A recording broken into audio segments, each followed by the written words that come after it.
Hello, everyone, and welcome to episode number one of Nutrition Club Life with Trey. And on these podcasts, our goal is to really help you build, grow, and scale your nutrition club. So we're excited to have you, and I'm so excited about episode number one. I've got an incredible guest here with me today, and when I decided to start this podcast, I was like, who's going to be my first guest? This was an easy decision. She is an incredible leader in this business, one of the top 10 royalty earners in the world with our company, and a wonderful friend. But we've been through a lot together in this business. Our nutrition club business today is fun, simple, and magical. And over the years, we've built a step by step system for people to follow.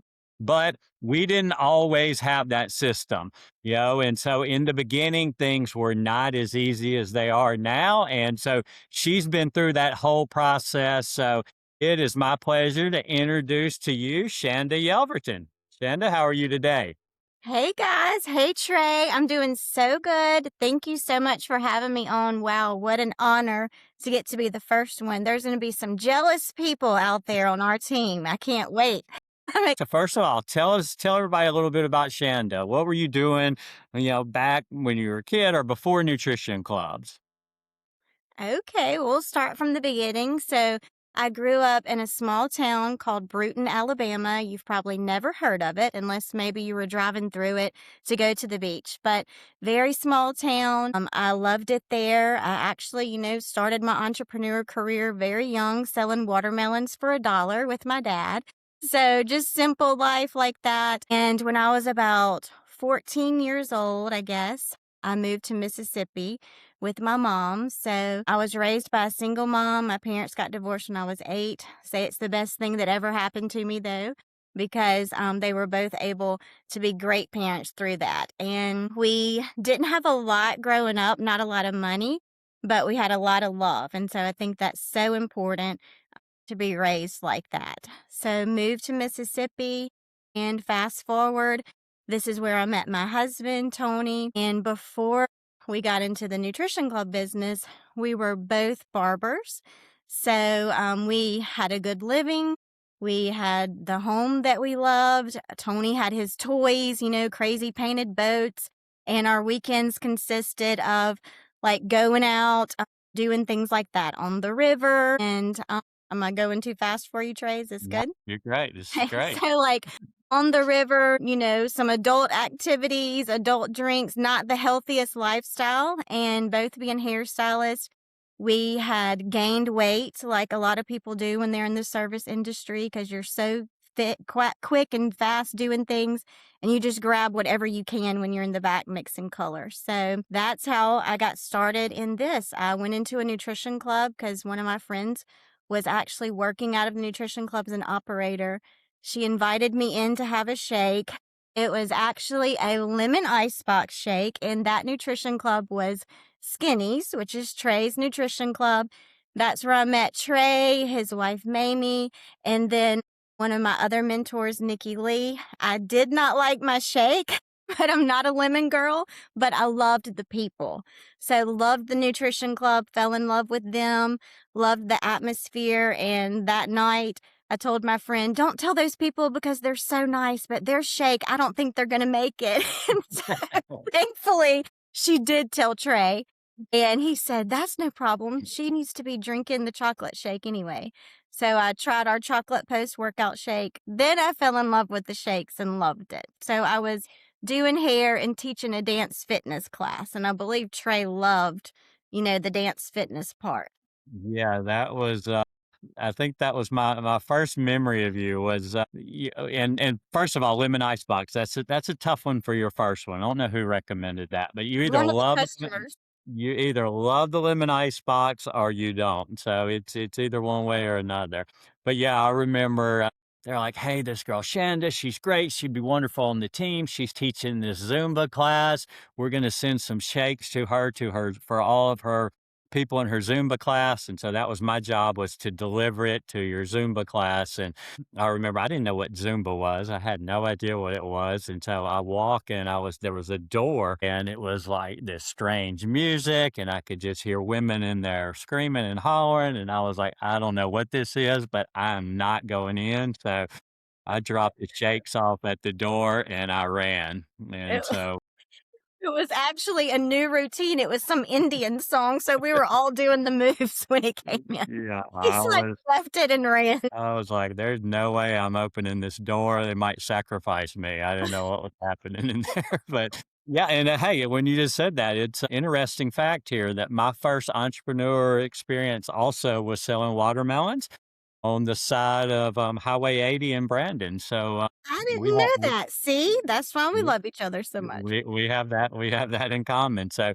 maybe that's a secret to being successful in this business. Well, and so then you did start working with us in our nutrition club, and again, that was you know, we had no idea what we were doing then. We didn't have this amazing system now, but Right. I think what we did have was we had a whole lot of fun, and we one of our methods back then was we also taught these fit camps for everybody watching, and so Shanda and I would teach. At one point, I think we had built up to like we teach about 4 fitness classes a day, and so that was the Trey and Shay show. There might be a photo out there. Maybe we can even put it on the screen here on this podcast when I edit it of me and you as Richard Simmons and Jane Fonda. Oh my Maybe I gosh, can yes, find that. so fun. So, You should find so it. when It's you said so we had some good times during then, even though our business wasn't thriving, wouldn't you say? Oh, yeah, for sure. And that's, what kept me around. When being a hairstylist, people are always coming to you with a business opportunity. And so I just was never interested in anything, but I loved this. During that time, I had just lost my dad. So I was looking, not for a business, but I needed that community and the fun and the friends. And so we were not building a lot of business. We were building the relationships and just doing the groundwork there and just trying to figure things out. But still, with me doing it part time, I still was able, to have some customers and build things like that before the nutrition club came around for us. Yeah, I think you've said an important point there, the community and the relationships. And that's, one thing I always say, a nutrition club is so much more than just a shake shop or a tea shop. It really is community where you're building relationships with the people working in there and the relationships with the customer. So that's an important part. And then one of the big reasons too that I wanted you to be the first one on here for everybody that's upset with that. Shanda was, her and Tony were the first ones. Now we've grown to, I don't know, over 1,500 nutrition clubs, but somebody had to be the first one to really buy the vision and go out and become the first person on the team to open a nutrition club. And that was you and Tony. So, you know, what, take us back to that. Cause I'm sure that was that was a scary thought. What were you scared of? What made you finally kind of make that decision to open your, Yeah, so it definitely was scary. I told you Tony is a barber as well, and we, were working together at that time. We had a lease for a space that we were doing hair out of. And so it had just gotten to a point where we had started having, other people that wanted to work in our nutrition club with us. Even our, sponsor in the business wanted to work the nutrition club with us. So it was just felt like it was that time. And it was scary because now you're going from one lease to having two leases for two different businesses. And where we live, it's a very nice community and the rent is expensive. Maybe not expensive for you big city folks, but for us, it was pretty expensive. And so just, not knowing what it was going to be like, because at that time, like Trey shared with y'all, the nutrition clubs weren't quite booming yet. And so just the financial thinking about it, and then also having the people. And while we were, looking, Tony found this building. Oh my goodness. It was an old house. It had been vacant for like over 7 years. The house was built, I believe, in 1936. So we pulled it up on Google Maps to show my friend. You couldn't even see it, y'all. It was like kudzu, if you know what that is, all the way around it. All you could see is the very tip roof. And so Tony takes me to see this building, and I'm like, I'm not getting out to look at this. We're going to get chiggers. Like, so those are like little bugs if you're not from the South. So I wouldn't even look at it. But thankfully, Tony had that vision. And so it was less expensive for us to buy our building than it was for us to have two leases. So, not for everyone, but for us, we knew we were going to have our salon in the same building. And so it took about a year to build it out with the license and all of that. And just the work, had to strip it down to the studs, and just a lot of family help, a lot of marital arguments. Thankfully, we had Trey and Mamie to talk us through it. And so, we did it, and it was a lot of hard work, grit. I think by the time we finally opened, I was like, I don't even want to go in here because we had done so much work. But thankfully, we made it happen, and we were still able to have our hair and have the nutrition club both, right there together in the same building. I think that's cool, and that's something for everybody to kind of realize that's watching. If you're thinking about opening a nutrition club, I kind of always think about it as there's two paths to open a nutrition club. One's the fast track, and the fast track is if you have something like a gym, you have a hair salon, you have some kind of service business, you could add a nutrition club onto that. So maybe you already have a lease. Shanda did a little bit different, but you already have a lease that you could add this right into. So that's definitely a fast track way to get open. So Oh, what yeah, would you say, absolutely.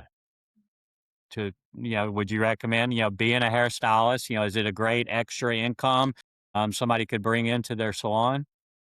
Oh, yeah, definitely. And it goes hand in hand. I mean, when you're a hairstylist, truly like you love the art of it, of course, but then you also love helping people. And that's what I love about this business is you're able to help your clients. Everyone that comes in is talking to you about what's going on in their life. And so it's like, okay, usually it's what, maybe it's their husband or their, weight, or especially women, we're tired, we want to feel better as men too, and so it's going hand in hand, and we're able to just send people right next door. And so for us, that was just simple math and easy extra income. Awesome. All right. So now you're open. So things are open and this is going to be wonderful. We got this business. Now, remember everyone, this was what year was that? 2015.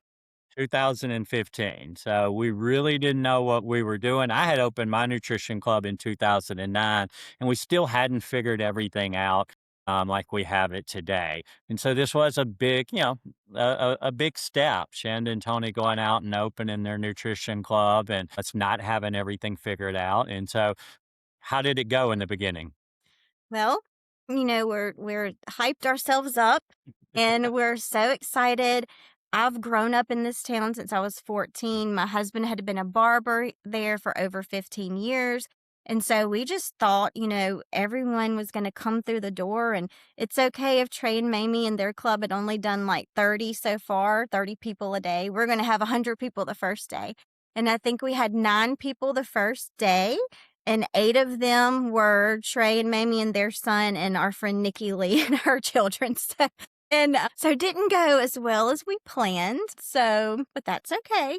We stuck with it, but it was definitely a little shake up and a little reality check, a little bit of humble pie that we needed to know that, hey, you're going to have to actually put some work into this. Well, fast forward today, just so everybody knows that it didn't stay that way. So, fast forward today, how many average customers do you serve a day now? About 230 to 250.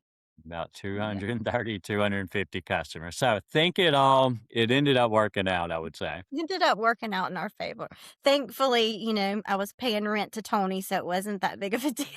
Well, I don't know. I know Tony well, and that's a pretty tough landlord. Yeah, right. So what, during that process, so obviously going from there was a time in the beginning where it wasn't wonderful. Now today, obviously it is. Our nutrition clubs are thriving. People open today. They don't have those challenges that we had because now we've put together the step by step program. But you had to grow a lot. So what would you say? What were you like before? And what do you like now? Like, how did you change as a person, as a leader throughout that process? I think, like, definitely mentally to get stronger. Before, I would just be sitting in the nutrition club and doing hair too. I would sit there and I'm just waiting for the person to come in, you know?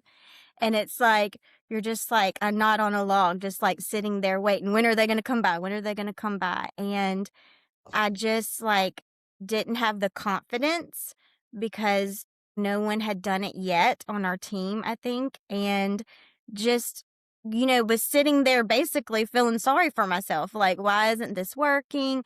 And then people would like go out and do these flyers. And so I would be sitting there by myself and just mentally, I'm like, of course they get to go do flyers. There's enough of them, like they're all over at Skinny's doing their little flyers, or just, mentally not making it happen. And so it's just you have to come to that point with any small business, I think, is you open and you think things are going to flood in, but you have to do the things to make it happen. But you also have to have that belief and that, not just hope and, the prayers, of course, but you have to just like pray and move your feet. I heard before, like you have to be doing the actions that are making that happen. And you have to have that mindset of, okay, we're going to make this work no matter what. And so I think also I was comfortable. I still did have my hair, and it was like I still could make a living doing my hair, and that was a comfortable living. But what actually happened to make it go to that point is in the end of 2000, let's see, 17. Yeah. So here we've been open about 2.5 years. And by that time, it maybe had gotten up to like 25 people a day. And now keep in mind, I was only open till 2 o'clock every day. And so my mom, well, Tony, first of all, Tony comes in and he's like, hey, by this time, more clubs had opened. And he's like, hey, Emily had 50 people come in today. And I'm like, good for Emily. Like, that was my mindset. Like, good for Emily, Tony. And so I was trying to relax in the bathtub. I just was like doing all the things, doing hair still, sitting in the club, teaching fit camp. Like, we were trying to do some other things too. And he comes in and he's telling me that story. And I'm just like, okay, great. And I'm like, well, I'm just going to close the club. Like, I almost closed my nutrition club. And he's like, what? I'm like, yeah, I'm going to close it. And he's like, okay, well, when are you going to close it? And I said, this is December 18th. I said, December 31st, just end the year, start fresh. And he's like, she's serious. Like, she is serious. And so he went outside and called one of our friends. And when he came back in, he's like, let's just give it 90 days. Like, I'll help you. We'll get things going. And so by that time, we had started to get a better system. We'd started to learn things and started implementing those. And so the, beginning of 2018, we did start getting some traction and some momentum. So that was good, started picking up, but we have a saying, momentum doesn't have feelings. So also in February of that year, my mother had a heart attack. And she's okay now. But I'm trying not to get emotional, but she was working a job part-time at a gas station. So, long story short about my mom, she started working something with a family business, and she was promised some things that didn't happen for her. And so she found herself in her elderly years needing extra income. So she was working at the gas station. And when doing hair was a great income, it wasn't enough to be able to help my mom as much as I needed to or wanted to. And when she had that heart attack, I immediately run and I have to go in. She's in the back of a gas station on the floor, and just, getting there that night at the hospital, not knowing if she was okay or not. I messaged to my hair clients, and then I messaged in our group of small club owners at that time. And it was the same message. It was, hey, y'all, my mom's had a heart attack. I'm not sure how long we're going to be at the hospital. She's okay, but I'm not sure exactly what's going on. And so the mindset shift too happened where, the hair was where I was comfortable, what I held on to. But the messages back from my hair clients, I mean, love them, but it was like, "Hey, I'm so sorry to hear about your mom. When can you do my hair? I'm so sorry to hear about your mom. I've got a wedding coming up. Like, do you recommend anyone else?" And I'm thinking, I'm sitting in the ICU with my mom. I don't care about your hair right now. Just like the last thing on my mind. And then the next day, some of our clubs are close together. So me and Trey are only 3 miles apart. So the next day, the message from Trey was, "I'm so sorry to hear about, your club being closed today. I thought maybe you had some people to run it, but don't worry. You stay with your mom as long as you need to. Me and Mamie and Nikki, we've got you. Your club will be open. Just figure out how to get me a key." And so that, having that, like, it was the hardest, like one of the hardest days, one of the hardest times, but it had to happen. Like, it had to happen for me to draw the line in the sand and to know, like, being a hairstylist, that's my career. It's great. But do I have the time that I can just like cut it off and be present with my mom? And for me, I didn't at that time as a hairstylist. And knowing that you had someone able to, willing to step in and help you, and just having that support, which, meant so much to me. So thank Yeah. you, Trey, for Yeah. being there during that time. I mean, that's what made me draw the line in the sand, Joel. It was just like, okay, I'm ready. Well, yeah, you're getting me emotional too. That was, and that is so important. What we always say with this business, it's way more than just serving shakes and teas. It really is building a family, and we all become family, and the people you work with. All right, so kind of explain to everybody like how you were working your hair and your nutrition club, so everybody understands. Like her hair salon was on one side of this house, and there was a wall and a door, and completely in another room with another entrance on the other side was into the nutrition club. So how were you? What was your schedule? How were you kind of working both? Okay, so yeah, so there's like two separate entrances from the outside, but in the middle, there's the door. So I would be over there doing hair. So I would go in the morning and open the nutrition club and then go over and do hair. And then my mom would actually come help run the nutrition club some. That's how slow it was in the beginning. That's how it was in the beginning. But I could just go back and forth in between the hair clients and that. So super easy now. I have actually people on my team that, duplication, they have nutrition clubs, and theirs is just like that. Like, they have their salon and then they have the club. So that you can run, if you see it getting busy or if you're in between color, you just run, pop in. Well, and so fast forward now, what's the layout? What's it like now? And what are you doing now?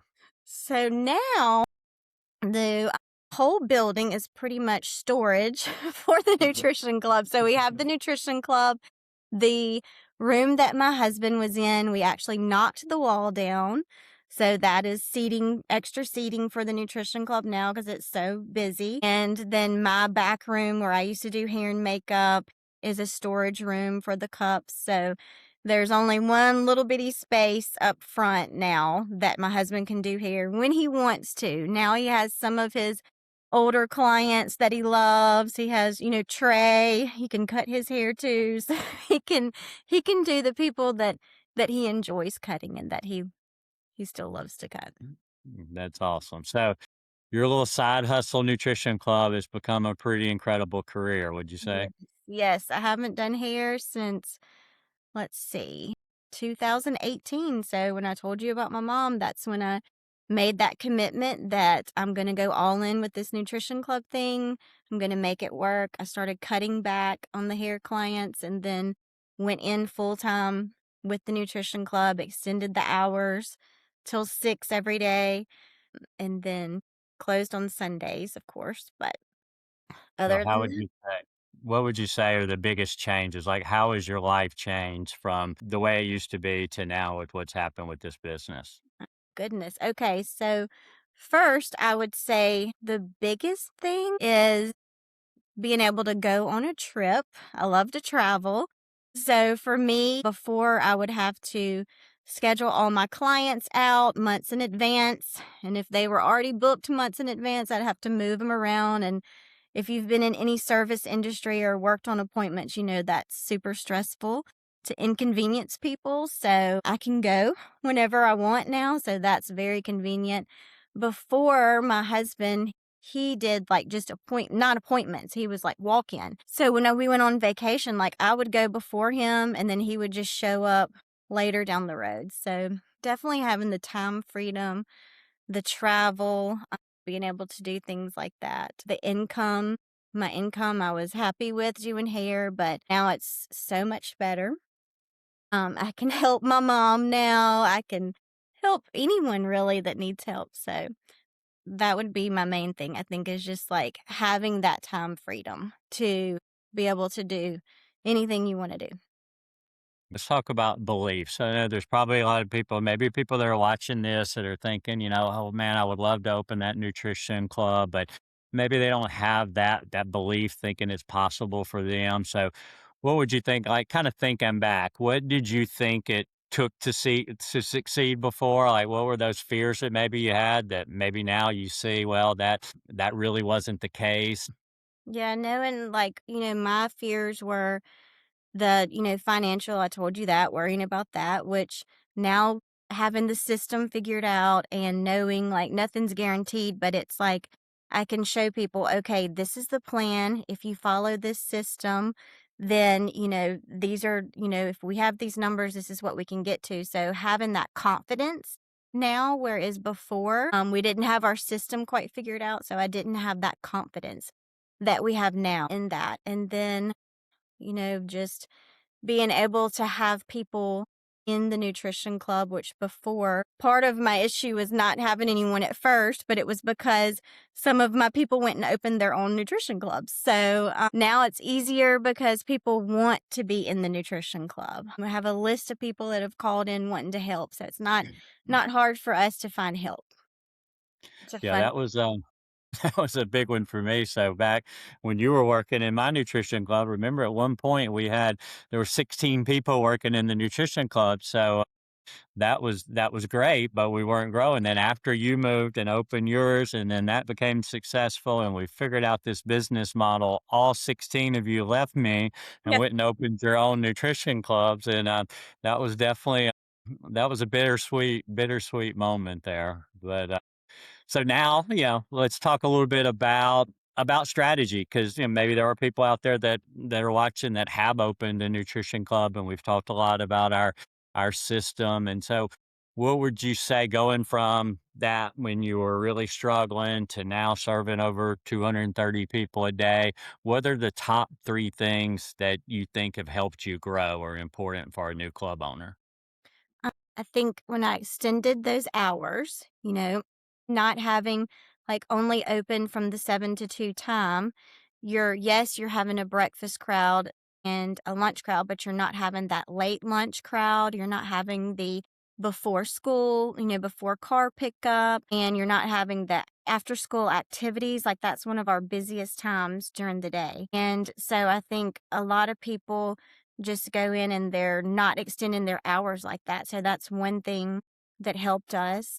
Me being in there, I think sometimes people, not just a nutrition club business, but any small business, and you have to think like, yes, you're a nutrition club owner, but essentially you're a small business owner now, and it's your job to serve your community.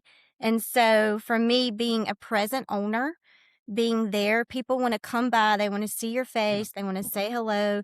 Tony and I just got back from Austria, and you'd be amazed at the customers coming in this week and they're like, "How was your Europe trip? How is everything going? How's your mom?" So they want to see you there. And if you're not there, then your business is not going to be taken care of, just like nobody's going to do it like you would do it. So I think that, with our nutrition clubs in any small business is just knowing that you are the face. And so being present and being there. Yeah, for sure. How important would you say social media is for Yeah. success? Social media big time. So we did not have that figured out before. That was one of the things. And it's like, one of the things was we served our shakes in a cup that you couldn't see through, you know? We won't go into that, Trey, how many times I told you I'm gonna do a clear cup and you thought it was a bad idea. Well, we can tell everybody, there's been a lot of things over the years where, I was stubborn about, we live in Mississippi and it gets really hot and humid. And I Mhm. like the consistency of my shake. And we used to have styrofoam cups and all the girls wanted to move to clear cups so they would look pretty on social media. And I fought that. And yeah, I was very, very wrong. Very We've wrong. we've both been wrong about some things, but that, one of the things was moving to the clear cups, the social media, they were prettier on social media. But then I'll tell on myself once we got to where, we have a tea that's one of our biggest sellers. And when we first, started talking about doing it, we actually went up to Oklahoma, visited some friends, and I tasted one of the teas and it was artificial sweetener. And I'm like, I'm not doing that. I don't like artificial sweeteners and I don't like the way it tastes. So when we came back, everyone's fired up about it. And I was like, I'm not ordering those big expensive cups. I'm not doing the colorful teas. And now that's one of our bigger sellers. And that I would say, really blew social media up with the colorful teas. So thankfully, nobody listened to either one of us, Trey. And we Exactly. evolved, right? And yeah. So the social media, big time learning that. But then also, I think with social media, where people make a mistake is I see club owners trying to do their own things, their own pictures, and maybe they're not as beautifully edited. So I think that, just following the system is important there too. And knowing you don't have to be a lone wolf. Just follow the system, use each other's things. For us, we like to put pictures out there for our people. So, Yeah. So, yeah, you grew your successful nutrition club. We've talked a little bit about it, about the expansion. So, with our business, you can make retail profits, wholesale profits, royalties, bonuses. We can qualify for vacations each year.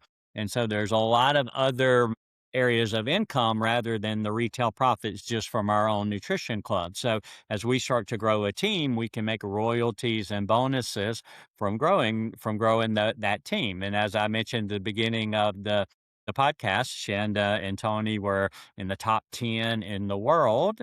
Recognized last week actually for royalties, which means you have built an incredible team of hundreds of nutrition club owners on your team.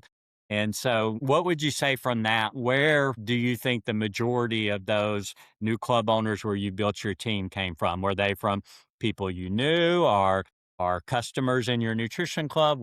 How did most of that happen? okay, yeah, sure. So, a lot of them, different places. So, some of them were customers in the nutrition club. And quite a few of those were actually customers that were coming in the beginning or hair clients. So they were in Tony and I's center of influence. So either nutrition club customers or hair clients that saw the growth. Like they saw it, trickling, and then the big boom. And they're like, okay, you're on to something, what's going on. So some were there, some were distributors before that, like saw the growth and came from that. So, I would say the majority is like Nutrition Club, people coming in, customers. One actually is my very best friend since I was 19 years old, and she did not come into the Nutrition Club business until after we probably had over 100 other nutrition clubs open, and then she's finally like, "You may be on to something."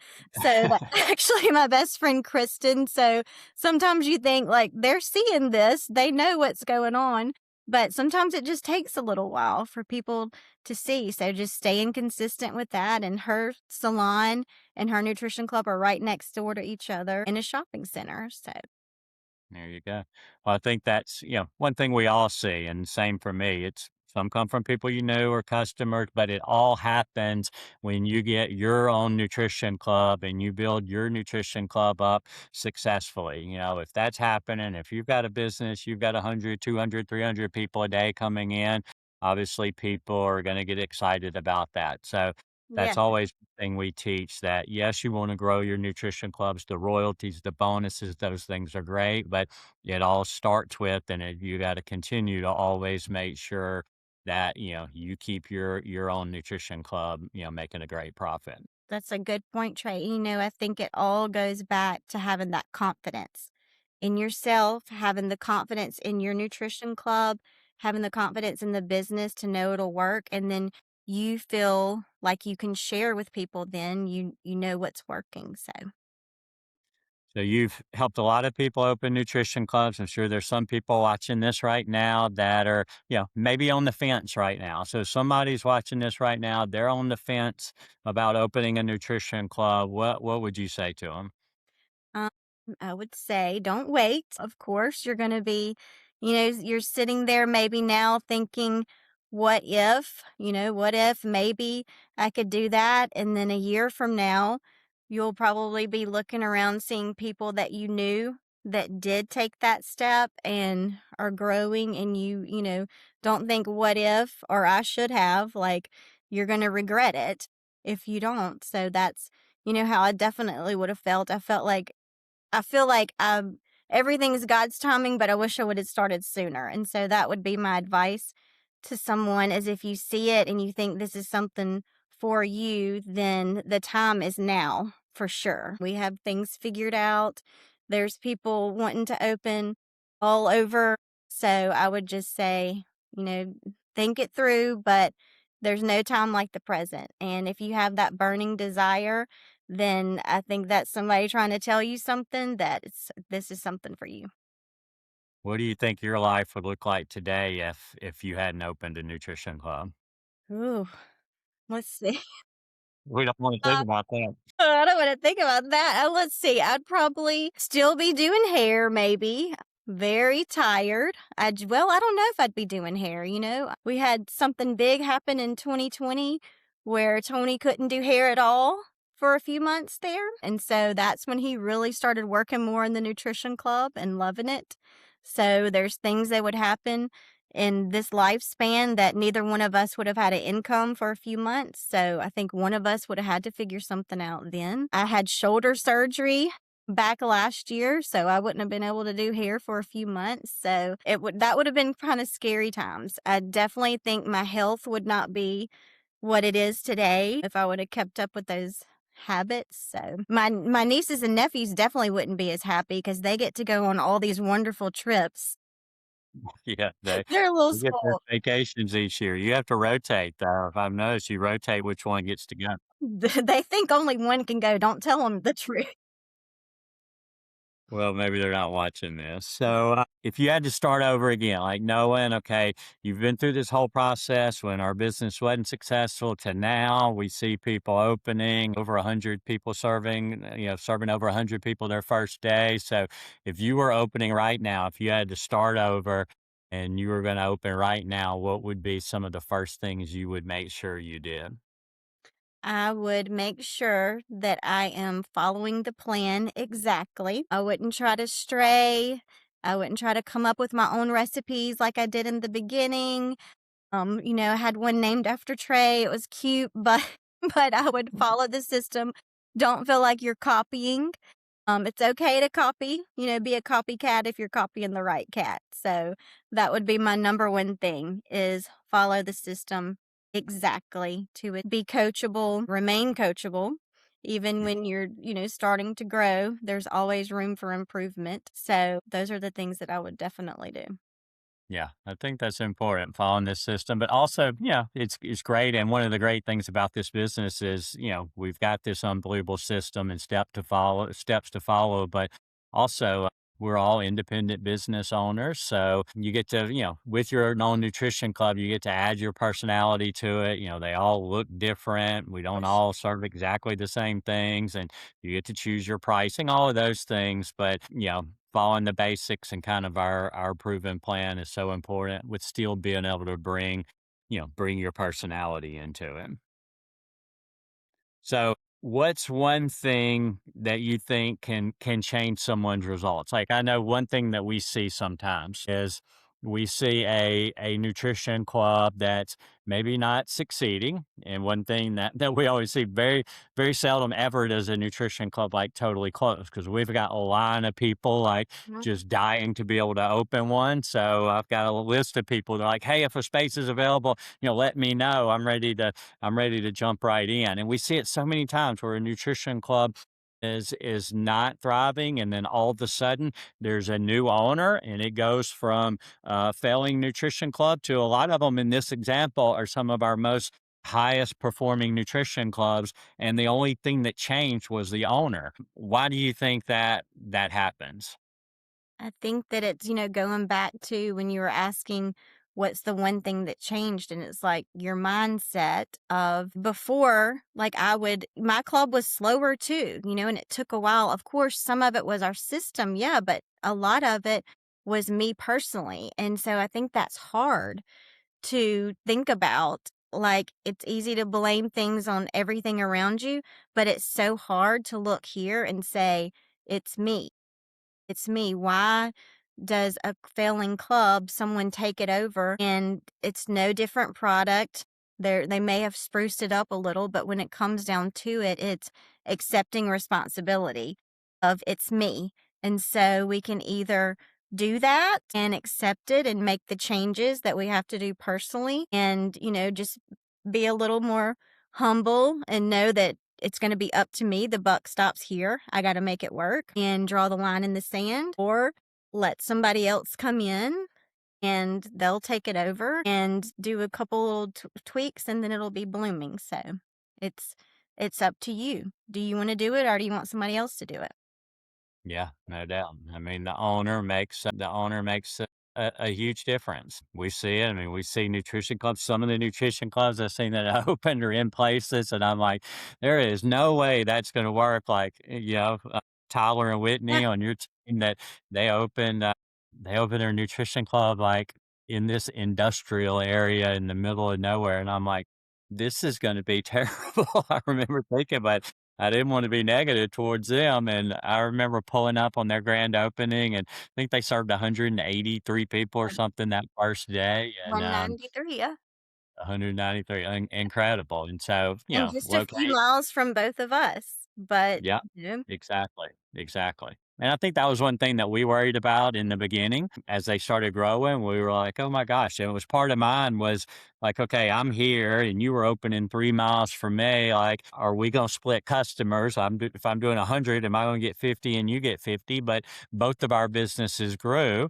And then Tyler and Whitney opened 3 miles on the other side of you, and they did that 190 their first day. And then my business and your business grew too. And mhm, so it's almost like the more we've opened, the more successful that we always are. But I think that's important too, that we all support each other and, we never make our customers feel like, oh, I'm cheating on you by going to Shanda's club. And it's always fun when I come visit your club because I'll see some of my customers there. I'll say my customers, they're our customers. And you'll see them at first. They're like, oh, am I in trouble? we're yeah. like, we're like, no, we again, it's this support system that we've all built. So I think that's important. A lot of people watching here, you might be the first one. There's so many places now that don't even have nutrition clubs, but of course, eventually you want quite a few in your area. And I think that's important to always support each other, the community together.